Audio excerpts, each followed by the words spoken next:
Evoking questions are questions designed to help people notice how the Spirit is at work in them, and notice in ways using parts of their mind or their awareness that may not be their normal operating mode.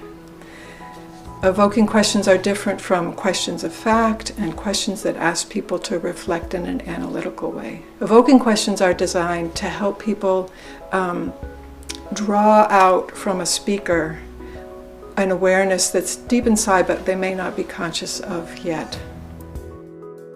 I can usually tell that an evoking question's been asked when I or someone else says, "Oh, I need to sit with that.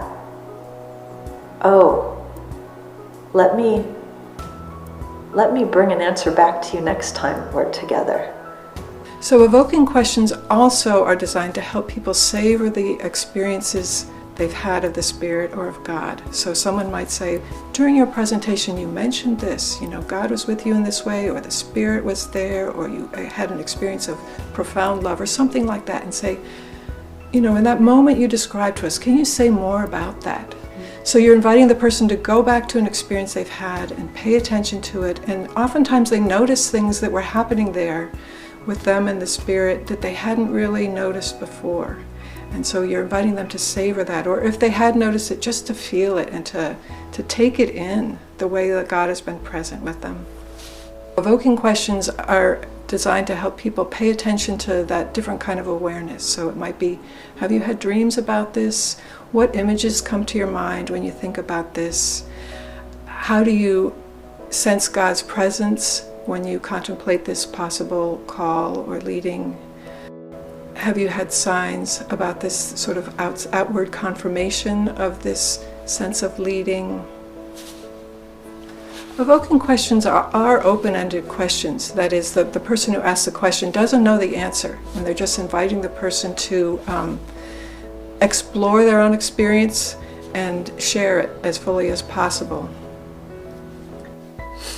I've learned that asking evoking questions is really challenging. My tendency is to want to share a way that what you've just shared with me resonates with me, and how that's also true in my life. And that's different than asking an evoking question. An evoking question can be hard to formulate, and I think in the same way that I can be impatient when it comes to waiting for God to move my heart or nudge me in some way, I can worry that I'm taking too long to come up with an evoking question and jump into sharing something instead. But a real evoking question is one where the person who is being listened to really feels like it's taking them in a different direction. They hadn't considered that before. That changes the way they're thinking and looking at their question or their problem, and it's taking them to some new place of investigation. In our lives in this culture, we tend to put a lot of energy and focus in our heads, and our thinking process, and the awareness that we associate with our heads. And being with each other in faithfulness group helps us to move more to focus on our hearts and the awareness that comes through our hearts, which is somewhat different from the awareness of our heads. And we're most healthy when our heads and our hearts are working together. But since we neglect our hearts and the awareness and the knowing that's in our hearts, it's an opportunity to really develop that awareness. And some people talk about that as re-hearting. It's like reconnecting with our hearts. One of the things that's been sort of fascinating for me has been the effort to speak not from an emotional place or an intellectual place, but from a spiritual place. So the whole question of the whole discipline, if you will, of evoking questions is like learning a different language, but it's I think it's one that we've all been able to learn more quickly than we would have thought initially. So friends in our meetings for worship might feel a leading of the Spirit to stand and offer a message, and we've learned how to discern. Is this a question I'm meant to speak out loud? And in a faithfulness group, we use that same kind of discernment about the questions that we feel rising in us to ask. Is this really a question to be asked out loud now? And am I the one to ask the question? We're really speaking from a place that is rooted in worship. At the best of times, it feels like we are in a gathered meeting. Asking an evoking question is kind of an art, but it's also an act of grace. So that many times as we're listening to someone, we might have questions that relate to our curiosity or wanting to have more information. But really, our questions are not designed to answer our curiosity, but really to help the person look more deeply at the Spirit. And so we listen in a prayerful way and wait for those questions that come from our own hearts before we ask them.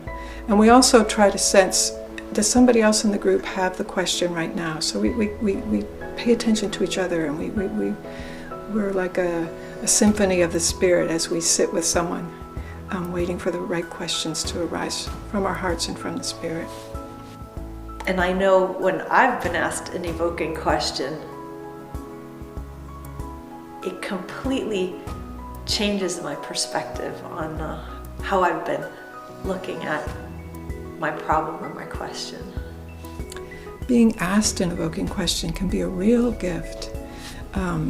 Some questions really strike me. It's like, wow, that's I hadn't looked at that before. Or, oh, it's an invitation to pay attention more deeply to something that happened between me and the Spirit.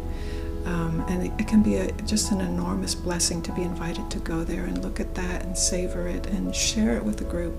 I think a lot about questions. I think a lot about how I would love answers and how rarely I get true answers. And so I feel like a lot of my life is spent in questions. And sometimes an answer is just a new question, right? So the evoking questions that are used in the faithfulness groups have absolutely translated into the rest of my time and my life. If the process of asking a question where somebody is moving, especially from the head to the heart, from let's talk about the pros and cons place to like what's the message here? What is the inward guide saying?